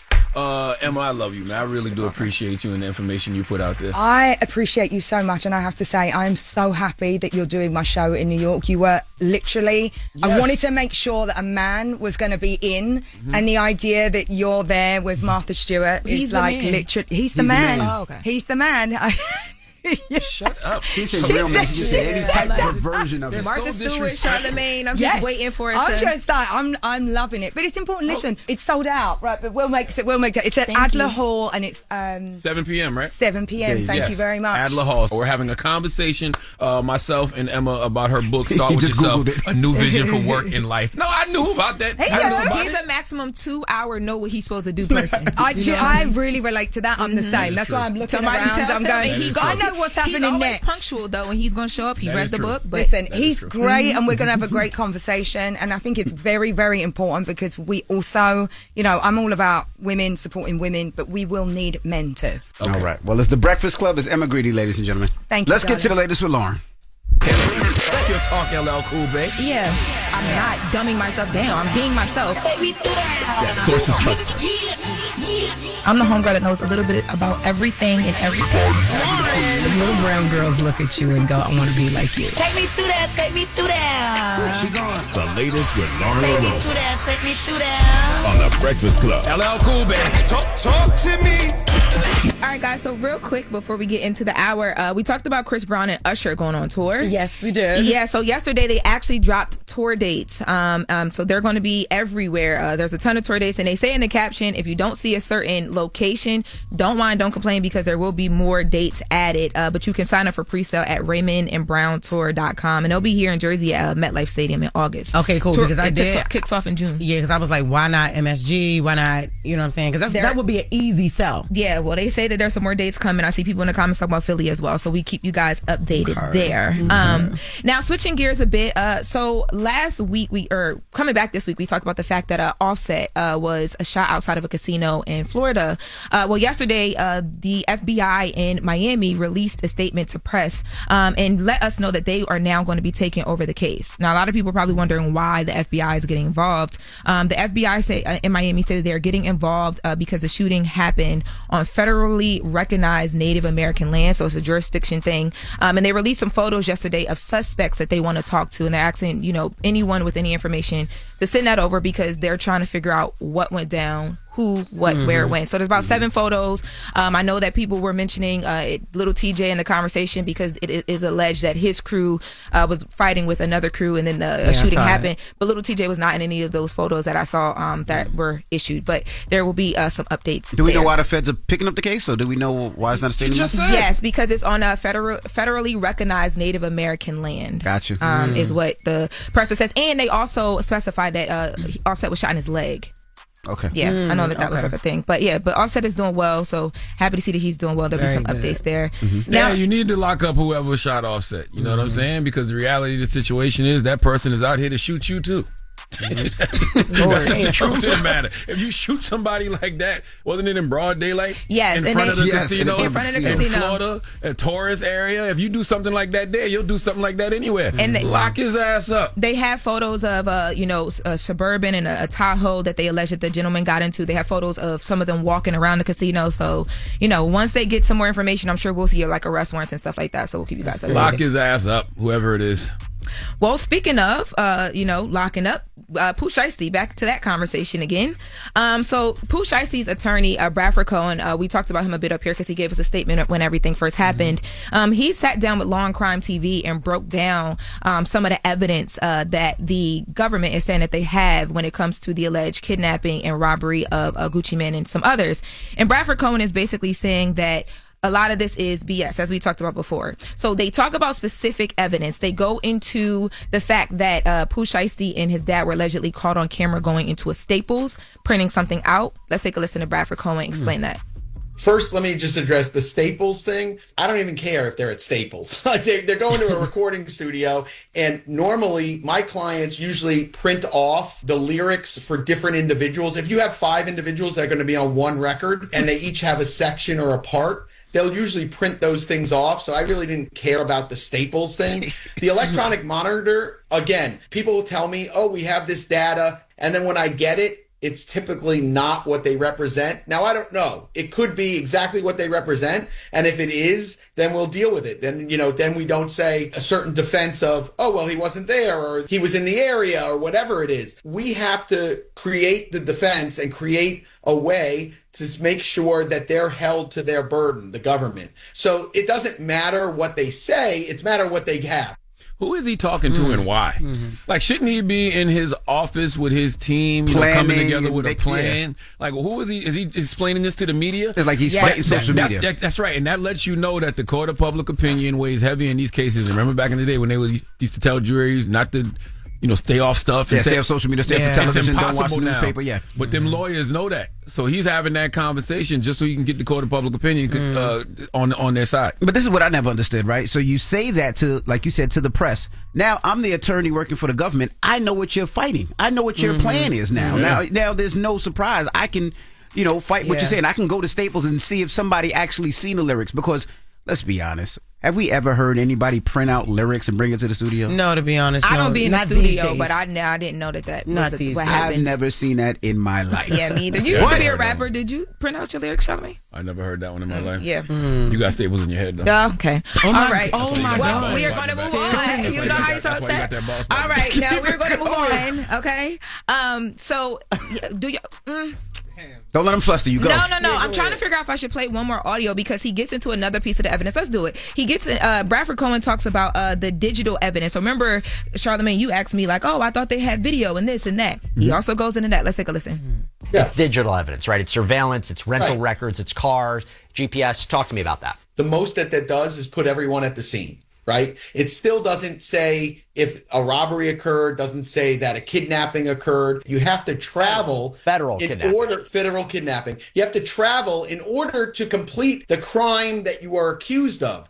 These guys were there for a week recording songs and doing all this stuff. So like the jurisdictional element, they don't even address where Pooh actually lives in Dallas. The alleged victim came to Dallas willingly, which, again, that's an element of kidnapping that's not there. At the bond hearing, they were like, well, if they used the cell phone to record this signing, then that's the Commerce Clause, and it affects interstate commerce. Filming someone allegedly signing a contract is not in furtherance of the crime. Yeah, so he's getting into all the things of the evidence. Well, that's the true part, right? Because having his ankle bracelet, having the rental cars, having a video of them being there, nobody ever said that they weren't there. So that just shows that they were there. Now, what happened while they were there, that's what they have to approve. And if there's no... They have to prove. I said approve. That's what they have to prove. I know what you mean. But if there is no video, but they do have witnesses, and those witnesses will be, just as good. The issue with that, though, is, according to Bradford Cohen, and we've heard the federal agents, or the FBI say those victims or witnesses aren't cooperating. The ones that are saying that they didn't see anything. Bradford Cohen also talks about that. Let's hear him talk about Gucci and others not cooperating. Said it. Why wouldn't they talk to the FBI? It could be sometimes something happens and you feel some sort of way that night, and then time goes by and you start to consider my options and how this is going to go, and that I have to be at kind of the FBI's beck and call, subpoenaed to come to Dallas, Texas. And, it's quite unusual. The hip hop rap world looks at snitching in different ways. And sometimes people say everything is snitching. He's playing as well. But what about the white camera guy that got choked up and all that stuff allegedly, that had the pictures that reported it to the police? What about that guy? Not a hip hop. You would need, whoever it is, you need people to cooperate inside if there's no surveillance. And they don't have that video that they're alleging happened on the phone, right? And they also don't have the contract. So you need people to say what actually happened, and we'll see if that actually happens. So let me ask you a question. If the FBI agent said they ain't talked to nobody, if that lawyer right there, Bradford Cohen, is saying that, nobody's cooperating yet, where is this whole Gucci Man snitching thing coming from? It was from the first complaint that they dropped, where they were mentioning that certain things were identified, and they mentioned that Gucci was a part of that. But that was from the police report that first night. So people are still leaning on that police report. And could they use Gucci Mane's song that he just released? So they talked about that as well. They could, Bradford Cohen says, only if Gucci is made to come into court and he says, oh, I don't remember anything, or I was on medicine or whatever, they would use that song to say, oh, no, you remember because you talked about it in the song. Literally, play by play. This is what happened. That's the Key and Peele sketch. Yeah. Yo, yes. Oh, my God, these made me think of that. But yes. All right. No, they shouldn't. Sure. But I don't care. All this nigga stuff do is give me a headache. I know it was. I care less. Yes. Well, in the next hour, we stupid. Yes. Really. Like the fact that any of them are in this situation is just stupid. No sense. Like that's what everybody should be talking about. How do you even end up in this situation again if you're a poo shiesty? Both cases we talked about Like, from the it's like, come on. the You stuff just in Florida came to home Gucci. for something similar, and now you're back in something like this again with your father. No. All right. I live a great life. That is the latest with Lauren. You literally said that he was. I don't talk to niggas after 5 p.m. Okay. It's actually I haven't talked to niggas after 5 p.m. for a long time. I've been calling you. It's adjusted. I adjusted it and didn't even know it. It's really afternoon at this point. I was ready to say, you lying. I called you 5 times the other day. Yo, Yeah. you I answered said, multiple and I texted times. him and was like, yo, I'm already dead. And then he called me back like 2 hours later, like, you died? Boy! Like, Just grow wanted to up. make sure. Stupid. You wanted to make sure. And then she answered me and said, no, I didn't die. You still dead? No. And he keep it real brief. He be like, all right, I'll call you back. And I be like, all But right. then I called It's you not and my got fault. my ass to envy. That's so what whatever. God wants from me, y'all. Boundaries. That ain't your I'm stat. sorry. I don't know what to tell you. Stay away from God, the five and take it God stat. and my therapist want that from me. I don't know what to Nobody tell want y'all. nothing My from life you, is yo. amazing. My We'll life be is, back at the next latest with my some life more. is amazing. Thanks. All right. Mine Donkey today. too. Charlamagne, who you giving that donkey to, man? 4 after the hour, man. We need a man who hasn't been identified to come to the front of the congregation, but we need to talk diarrhea this morning, y'all. What's that? Okay. I ain't say no, you don't know her. Diarrhea. We need to talk about it. Oh, I thought you said that. I said Iria. Who the hell is You that? said All right. talking to that. That's a bad when you got to talk through it. All right. It's the Breakfast Club. Good morning. Don't be out here acting like a donkey. Hee-haw, bitch. Hee-haw. It's time for Donkey of the Day. I'm a big boy. I can take it. If he feel I deserve it, ain't no big deal. I know Charlamagne the guy gonna have some funny shit say out his mouth. If you gotta say something you may not agree with, doesn't mean I'm mean. Who's getting that donkey? That donkey. That don't. Donkey of the Day right there. The Breakfast Club, bitches. You can call me the donkey of the day, but like, I mean no harm. Yes, Donkey of the Day for Wednesday, April 15th goes to an unidentified man from Bremerton, Washington. Never heard of Bremerton, Washington, but drop on the clues bombs for Bremerton, Washington. Okay? Now, it's probably for the best that they haven't released this man's identity because this man was caught in a very embarrassing situation, and I would like to actually thank all parties involved, including the Bremerton Police Department. Drop on the clues bombs for the Bremerton Police Department. For how they handled the situation. They handled this situation very well. Now, before I tell you why this man is getting Donkey of the Day, I would like to discuss with you your bowels. Okay?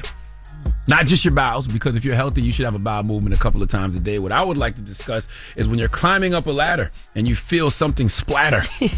What am I talking about? Diarrhea. That's right. When you're chilling with your daughter and you feel the poo-poo water. Diarrhea. When you're walking down the hall and you feel something fall. Diarrhea? Diarrhea. I didn't know that one. Never heard that one. But all right, Go on, diarrhea. one more. Okay. When you're riding in a Chevy and you feel something heavy. Diarrhea. Diarrhea. That's right. Butt mud. Okay. Poo goo. The runs. Bubble guts. Backdoor blues. Code brown. Okay. Hurricane gut Trina. Diarrhea is no joke, kids. Okay. But you get to a certain age and you know what you should and shouldn't be eating because you know it can trigger a chocolate tsunami. Okay. And if you risk it all by eating something you have no business eating and you leave the house knowing what could happen, that's on you. Okay. Have you ever done colonoscopy prep? Envy, I know you have. Yes. Okay. I have as well. All right. What does your doctor tell you the day before when you are on that liquid diet? Don't leave the house. Stay near a toilet. Why? Because you on the toilet for what feels like every 3 to 5 minutes. Why am I bringing this up? Because if you leave the house when the doctor tells you not to and you get the Hershey squirts, that's on you. And that is what brings me to today's Donkey of the Day. See, Bremerton police had to respond to a burglary call. Okay, officers were called to a report of a burglary in progress, okay, in a building in downtown Bremerton where a man had forced his way into a building and barricaded himself inside a bathroom. Now, I'm reading this directly from the police report, okay? The Bremerton PD said from behind the closed door, they heard yelling and screaming, okay? Yes. What? That's what their exact words was he was making a lot of noise, so much so that the police thought this might turn into a tense, violent encounter. They yelled commands for the man to leave the bathroom, and after being told several times to come out, he finally came out. He probably came out after everything else came out. And when he came out, The police wished they had left him in there. All right. The police said, this is the police's exact words. What happened next was not your typical burglary scenario. They said the situation became immediately clear to everyone present that this was less about criminal intent and more about a full-blown personal emergency. That means it was bunkie gravy everywhere, okay? Probably all on the floor, the walls. He couldn't flush enough. I'm sure it looked like somebody won a championship game, and instead of champagne, they decided to pop Kahlua, okay? The man told police it was a crisis of bowels, and the police agreed with him. They said based on the totality of the circumstances, that assessment was not in dispute, and the individual was taken to a hospital for treatment. I know you might be thinking, Charlamagne, why are you victim blaming? First of all, two things. One, if you got to be taken to the hospital for treatment because your body is rejecting your life choices, and if you have to break into an office building because your ancestors told you not to eat that, and you did it anyway, then you had no business leaving the house to begin with. Okay, even if it wasn't the house, if you was at work, okay, wherever you was at, you did whatever you did that caused your stomach to file a grievance. Okay.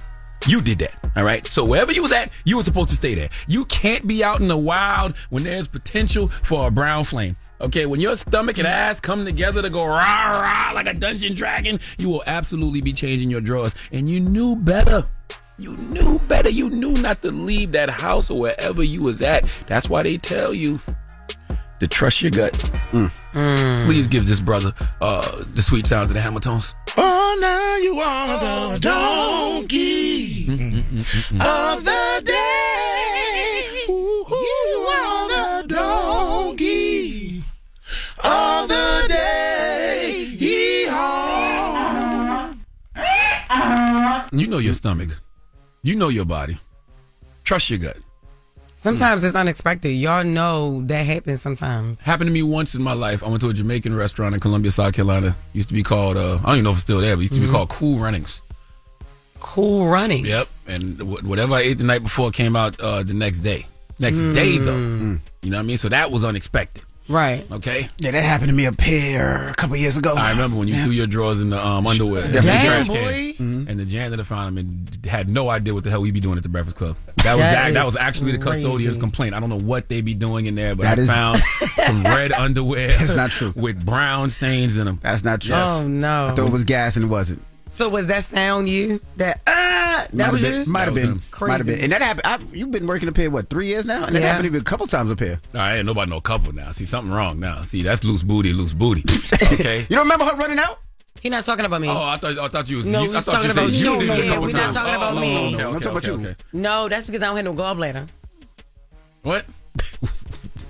You lying again? Now your mama about I'm to call you and say you up here embarrassing her Y'all again. remember that back in January. So you ain't got no gallbladder, now you got diarrhea? No, I don't have a gallbladder, so things like I can't hold it sometimes, and it's like, oh my God. So yeah, when y'all are recording me and laughing and things like that, it's my health. Let me Google. It's an actual condition. Exactly. I don't trust you. I don't have. You only get one gallbladder. I thought you had two, but you have one. And when they removed it, I was like, wow. Like I thought they could have. It says most people live normally without a gallbladder, though many experience temporary digestive changes such as diarrhea, exactly, gas, or bloating. It says it says causes frequent loose booty or watery stools. And it does not say that. And you never know. It does say diarrhea. No, it don't say loose. It says booty. when you get your gallbladder removed. Loose. It says when you're sliding in the first and your pants begin to burst. Diarrhea. Yes, diarrhea. It says when you're sliding in the two and your pants are filled with glue. Diarrhea. Diarrhea. When you're sliding in the third and you feel a greasy turd. Oh, please shut up, yo. When you're sliding in the home and your pants are filled with brown foam. Some people can't help it. Shut up. Some people just can't help it, yo. All right, let's get serious. Thank you for that donkey today. Now, when we come back, United States Representative from Minnesota's 5th Congressional District will be joining us. Ilhan Omar. When we come back, it's The Breakfast Club. Good morning. The Breakfast Club. Morning, everybody. It's DJ NV, Jess Hilarious, Charlamagne the Guy. We are The Breakfast Club. Loren LoRosa is here. Mimi as well. And we have United States Representative from Minnesota's 5th Congressional District in the building, Ilhan Omar. Good morning. Good morning. You know, every time you're supposed to come here, something happens. I know. It was 2 snowstorms. Every single time she was supposed to come, a snowstorm happens. That's my story with New York. Every time I'm trying to make it here, something happens. It's either there's some emergency vote, there's some shutdown, or there's weather problems. How are you? How's your energy? I'm good. Yeah. Do you ever feel comfortable? Do you ever feel like I don't know if I want to use the word safe, but do you ever feel safe everywhere? Internally, I do. Okay, internally. Okay. But we have to worry about the external, and so we try to take the precautions that are necessary and have security when it's needed. And I actually had Capitol Police detail that was going to come with me the last time I was going to come here. But things look good, so I don't have them right now. What makes it look good, though? I don't know. They figure out the threat levels. Somebody's in charge of that. I don't know. Trust that. Hell no. Yeah, I know, especially when it's Mike Johnson making that decision. Absolutely, absolutely. You're running for re-election. So what do you want people to know about your congressional leadership? Yeah. In what regard? And just we see you out fighting. We see everything that you're doing. You're very, very outspoken. And there's certain things that are coming up, and you're fighting against Trump. Will that continue? What are you hoping to fight against this administration for going forward? I mean, I believe that it is really important for the Democrats to take this fight seriously. Okay. We always talk about democracy being on the line, but it's real. We're seeing it every single day, right? Like, Charlamagne wouldn't ask me about elections taking place fair and freely if it wasn't because of everything that we're seeing that is very worrying to all of us. And obviously we understand that there's these unjust wars that he's starting in Iran, the kidnapping of the president of Venezuela, the threats to Cuba, whatever he is saying about Greenland, what he's doing with our alliances. I see my role in bringing a lot of those voices, bringing a lot of that fight, and making sure that we have creative ways that we're building not just relationships within our caucus so that we fight like a family, but also that we're building the relationships with the outside groups, with our outside family, so they understand the kind of fights that we're having in Congress and why they're important in that. As you talk about you as a leader, I was reading an article today about your comments on Marjorie Taylor Greene and the fact that we should have empathy for people like her who've realized all this stuff, right? As a leader, I understand the overall point of that. It's two sides, and at one point we all got to combine. But when she's a person that has said horrible things about you, right? Has accused you of everything that Trump and his administration lean on. Yeah. Why do you get to that point? Why not just leave her where she is and let her do what she thinks she's doing? Oh, I'm good to leave her where she is and let her do what she's doing. I guess why say that publicly? Yeah, my point is this. If you were led astray and you are adult enough, honest enough to say, I was wrong into believing that this was the right direction for our country, and I want to join you all because I now understand that you had it right, I'm welcome, right? I'm glad you finally got here because we believe that we are on the right side of history.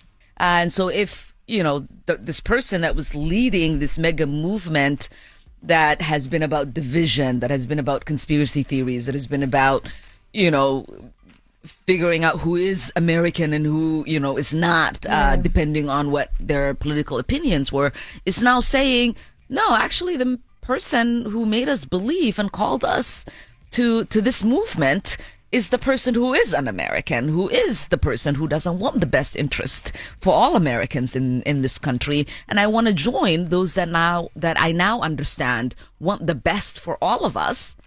Now, am I going to be kikiing with her? No. Because that was going to be my next question. Because it's you make a comment like that. Of course, the headlines pick it up. So now it's I know Obama got so much slack when he sat next to Trump, and they should have, right. You're playing footsie with him at the funeral.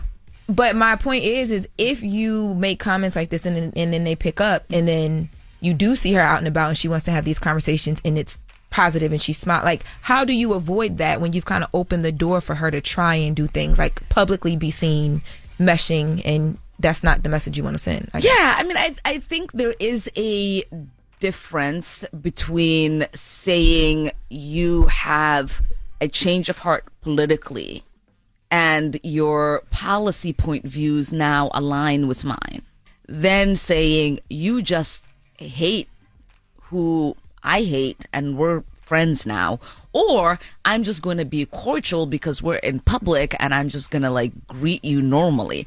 I think those three things are very different.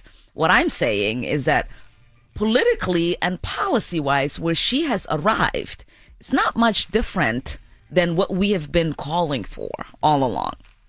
She is not the kind of person that if she was where she was, that I would be sitting next to her funeral or not, right? And like high-fiving and giggling with. Like that just, I think, does send the wrong message because we are in a political environment. And I also don't think like the fact that you just don't like Trump or you were never Trumper, if you do not see things the way that we see or what the direction that we want to take this country policy wise, I don't think like the Liz Cheney, like that's not, you still are who you are politically, you still are who you are policy wise. So there is no reason just because you don't think Trump should be president that you and I should have anything in common. Is what I'm saying. So when you're calling for Democrats to show grace to former Trump supporters, what does grace? I am not. Oh, okay. No, it was not the Trump supporters. That's not what I'm saying. I'm saying if you had a change of heart in regards to policy. No, I'm saying, what if you're a Trump supporter who had a change of heart? Former Trump supporters. Policy. Okay. Not, I mean, if you're Liz Cheney and you're like, I'm not voting for Trump, but I'll vote for Harris, but you still hold, right, all of your policy views that align with Trump. That mean nothing to me. I don't. So what about former Trump supporters like the Marjorie Taylor Greene? Yeah, but if you're Marjorie Taylor Greene and you say, this man is taking us to wars that will destroy us and our resources and the future of our children, that is a policy position I have. I'm anti-war. Got you. Right? Okay. I've got little kids. She's got, young adults. I've got young adults. And this is we had a conversation about this when we were talking about the genocide in Gaza. That's why she came to it. She was like, my daughter was talking to me about it, showing me the images. And I told her about my daughter, in her advocacy when she was at Columbia as a student. And so I believe if you have changed the way you see policy, there is a difference that makes a difference. I do not think it's okay if you've just changed who you like and dislike. All the conversations right now about, the oversight committee and you and your husband and your businesses. Yeah. And I've seen you say that you think that this is just a distraction. Right. Right.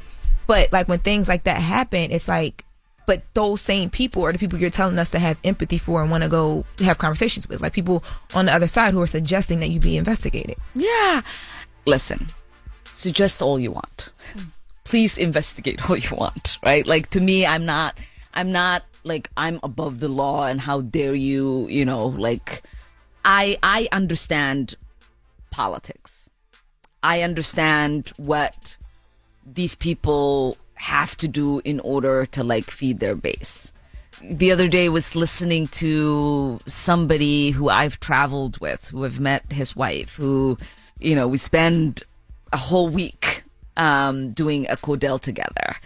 And he was on a podcast saying Ilhan hates me and Ilhan hates you. Damn. And I was like, man, that's some wild stuff to say.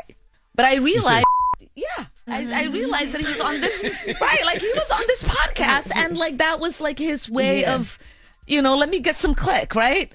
And I wouldn't be that person. I wouldn't be like, this person hates me because we wouldn't have had all these conversations if you hated me. And so to me, I get that stuff. What I'm talking about is, are you going to vote for these things that we want voted on? Mm-hmm. Right? Are you going to oppose the things we want opposed on? I get it. If you and I are like cursing each other out, but at the end, like if we're siblings, right? And we're cursing each other out, we're battling. Someone else comes and says something to you, I'm gonna be like, what? Mm-hmm. You want to fight? right? Like I'm not. So to me, like if we can be on a team to get these policies that are helpful for the bottom line for every struggling American, let's do that. I get it. I think it's. But no, go ahead. If it is about like all the other stuff, yes, then we'll battle because that's necessary. And so that's kind of my distinction between those two buckets, if that makes sense. So let's stay here for a second. Yeah. Republicans, like Loren said, they are pushing this ethics probe over your family's finances and your husband's business dealings. What do you think that's really about? Is it accountability or politics? Well, it's not accountability because they haven't done anything formally, right? So it is just politics. It's like we're going to subpoena, we're going to do that. It's like it's all of these things that are not, they're never going to do. So they're just saying it because then that gets them an interview on Fox or Newsmax, or you'll see they tweet and like 5 minutes later, if you check, they already got a clip of themselves being interviewed 5 seconds later. And so that's what a lot of it is like driven by since I got there. It's like you say something about Ilhan, people fundraise, they're buying me a ticket back home. It's like, it's all of this stuff. I joked with Nancy Mace that she could drop off the ticket because I'm next door to her office. She hasn't dropped off a ticket yet. If you mean it, send me that ticket, but it's all about, how do I get this click? How do I, then send the fundraising email? How do I say, I'm holding Ilhan accountable? There's never really anything that they're holding on to. Yeah. So are you saying that some of these investigations are more partisan than others? I haven't seen the Justice Department has said that they're also going to look into your husband. Are you concerned about that? They haven't said. I haven't seen a single investigation. That's what I was wanting to know. Yeah, so is there an investigation? If you know of some, let me know. I wouldn't call it an investigation. Yeah. There's just been a focus on the rapid increase in your household wealth tied to your husband's companies. Well, they have to make a choice to investigate, right? Like, do they choose to investigate or not? I mean, if you've done something illegal, you would investigate. But they're not investigating you. I have not been made aware of an investigation into me or my family. But when you look at the increase in your household wealth tied to your husband's companies, you understand why that raises questions for people watching from that. Yeah, but that's again one of the. It's their saying, right? Like there is no wealth increase. If you look at my husband's income, it's almost non-existent. He's, helped make sure our children are, going to college and our young one is taken care of. There is no wealth. There are ranges to businesses that he was invested in. I'm pretty sure. I don't even know what. Well, they say. Well, correct me if I'm wrong. Because they said you reported a net worth between $6 million and $30 million, and they said your 2023 disclosure was roughly $40,000, between $40,000 and $250,000. Yeah, but they're not net worths. They're like the asset things for the companies, and so I don't know what percentage of it my husband actually has investment in. Like that's not, you know what I mean? It's not a full picture of the numbers in the way that it is presented in the document, because in the documents we have to do ranges and we have to like report in a way that is not detailed. It's not like your tax return that you're submitting for the public record to see. But that is a big increase. So you could understand why people would ask questions. Yeah. But I'm pretty sure it'll get like adjusted at some level when those ranges are looked at. And I think I saw that your husband was asked to turn over some documents but didn't comply. So is that true? From who? I don't know. I guess the Department of Justice. I don't know. The House Oversight Committee and the Government Reform Committee. That was what was reported. That I think it was early on in like January, February, that he was asked to turn over like emails and different things. And there is no oversight that the Oversight Committee has over my husband or me. So why would you submit documents to an entity that has nothing to do with you? Oh, okay. Yeah, like they have oversight over the government, and ethics is the one that has oversight over the member, not the spouse. And so that's why you said earlier you would like let them. Yeah, I mean that's the thing. It's like I remember like I've had maybe like I don't know 5 campaign finance complaints. Like they file a complaint every other day, and they want the headline, and then once those things get closed, no one writes about the fact that there was nothing there. Mm-hmm. And I'm pretty sure once, this whatever happens with whatever Comer and them are trying to insinuate, that nothing will be reported out of it because it's only the accusations that ever get picked up. Mm-hmm. But I've never been fined. I've never had any sort of financial issues. Mm-hmm. What's the website if they want to donate to your campaign? Yeah, IlhanOmar.com. ILHANOMAR.com. Well, thank you for joining us. We wish you nothing but peace, prosperity, and safety. Yes. Thank you all. This was fun. Ilhan Omar, it's the Breakfast Club. Loren be coming with straight facts. She gets them from somebody that knows somebody. She gets the details. I'm the homegirl that knows a little bit about everything. She be having the latest on you. The latest with Loren LoRosa. Sometimes she have facts, sometimes she have details, sometimes she have a little bit of everything. Well, it's the latest. Brought to you by Top Dog Law. On the Breakfast Club. Talk to me. Top Dog Low. So I want to quickly shout out Cardi B. Cardi B has now had a total of 33 sold out shows. Go ahead, Barty. For the Little Miss Drama Tour, making all that money, making history. Yes, she was in Florida last night and she'll be closing out in Atlanta this weekend. Last night in Florida, she brought out Trina. She brought out Vybz Kartel, Ozuna. In attendance, she posted a photo with Judge Mathis. Quavo was there in the stands as well, supporting her. She flashed the camera to Quavo in the in the audience as well. So shout out to Cardi. Yeah, salute to the damn, I can't remember the caller name who called in during Get It Off Your Chest and was at the show and told us all about it. Yeah, Can't remember her name. And she also has her Grow Good hair products. Mickey was her name. Mickey was her name. Cardi's Grow Good hair products are actually dropping today at noon Eastern Standard Time on growgood.beauty. The pre-sale sold out. I am. I signed up for not the queue. I signed up for the email to alert when you can even go in the queue. I'm gonna buy some. I'm gonna try to buy some too. Is it Patience your girl? Patience is Cardi's partner. They gotta support yes, though. but I want to buy it. Yeah, they're really greatly priced. They start at like $14.99. Shut up. Sure there's a mirror in the back. All right. Grow Good beauty. Go get the products. Continue on. I'm just trying to get a rush delivery. In other news, real quick. So Kanye West, he was supposed to head on over to France, but that is not happening. Well, first there was a French interior minister who was exploring legal avenues to stop Kanye from performing at a planned show that he had coming up in Italy. But before that could even happen, Kanye West got on his X account and decided that he just was not going to go. Kanye posted to X, after much thought and consideration, it is my sole decision to postpone my show in France until further notice. And then he says, I know it takes time to understand the sincerity of my commitment to make amends. I take full responsibility for what is mine, but I don't want to put my fans in the middle of it. My fans are everything to me. Looking forward to the next shows. See you at the top of the globe. If it's one thing Kanye going to do is apologize to Jewish people over and over, but he hasn't apologized to black people yet. I haven't heard that letter. Remember that letter he gave us? We got a paragraph, we did 2-3 lines. I don't remember that. I really 2-3 lines. And I'm a gay fan. I think we just need some more. We ain't getting it. If you're gonna keep apologizing to them, yes, I agree with his statement.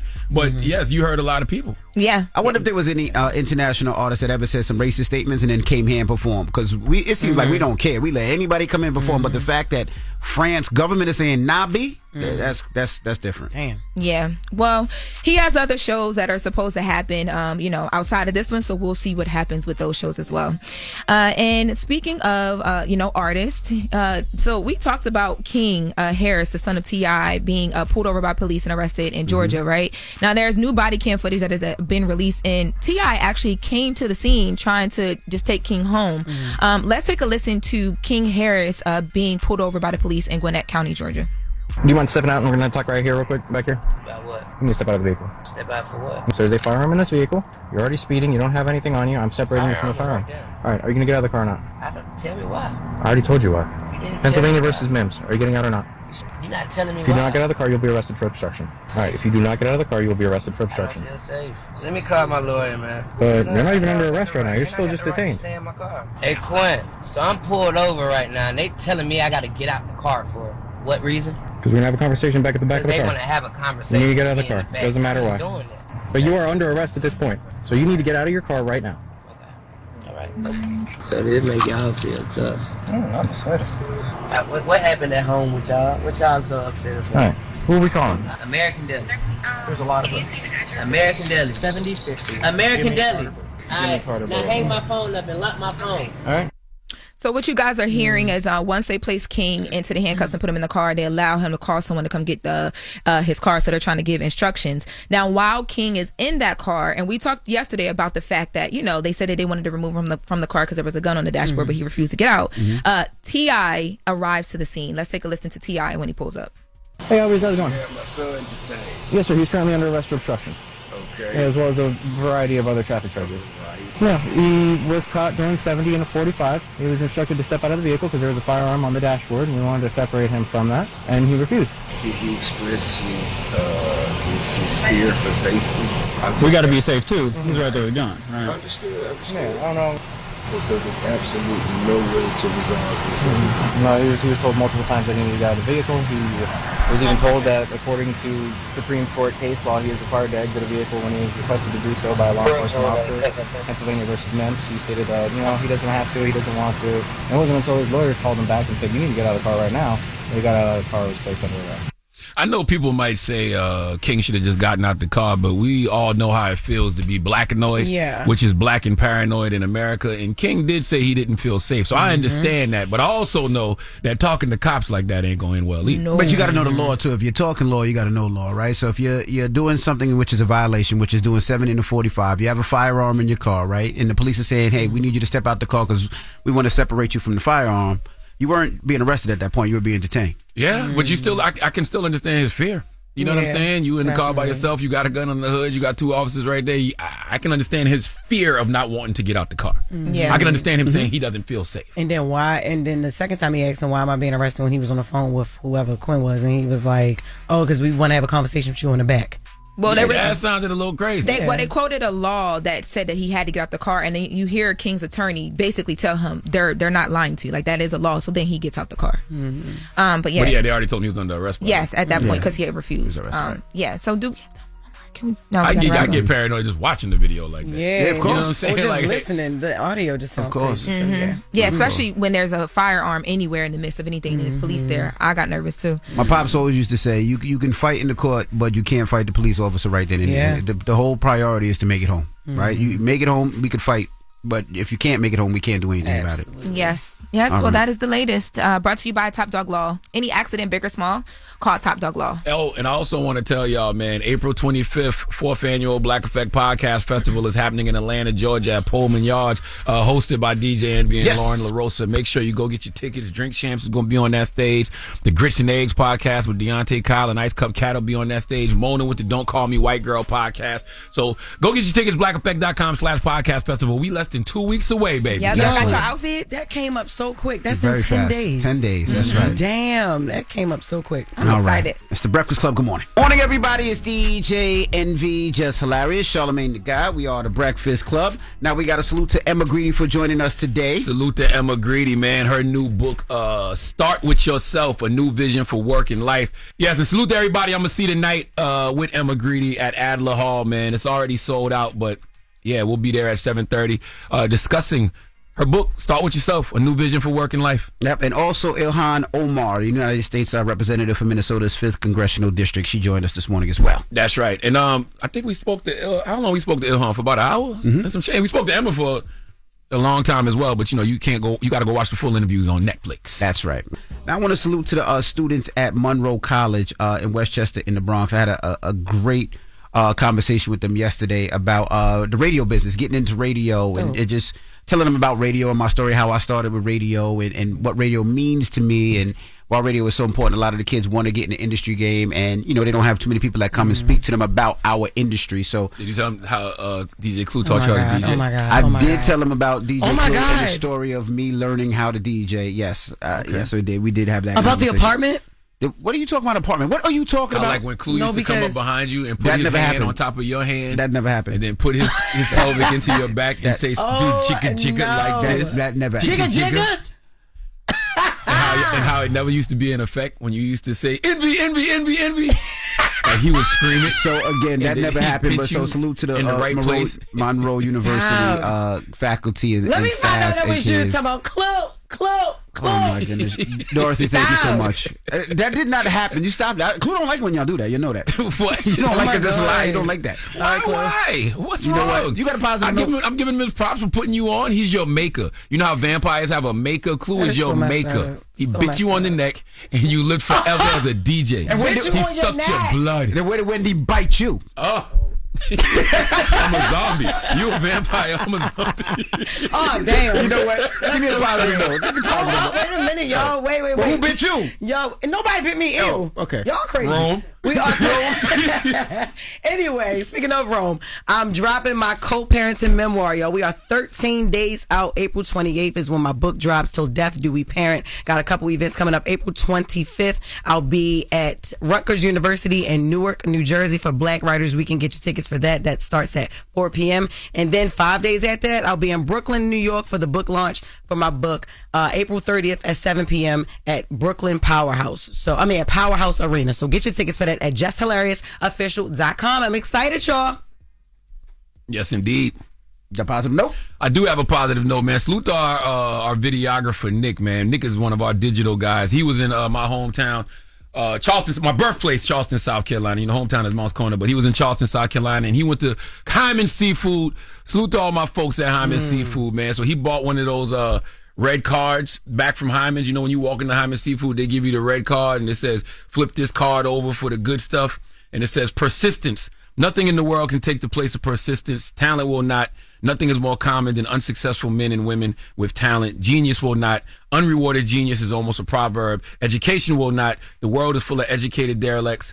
Persistence and determination alone are omnipotent. The slogan, press on, has solved and always will solve the problems of the human race. That is a quote from Calvin Coolidge, courtesy of Hyman's, man. Salute to all my folks at Hyman's. Salute to Eli and Victor and Tobias, everybody at Hyman's Seafood, man. That's what's and my folks over there. All right. I got a table at Hyman's.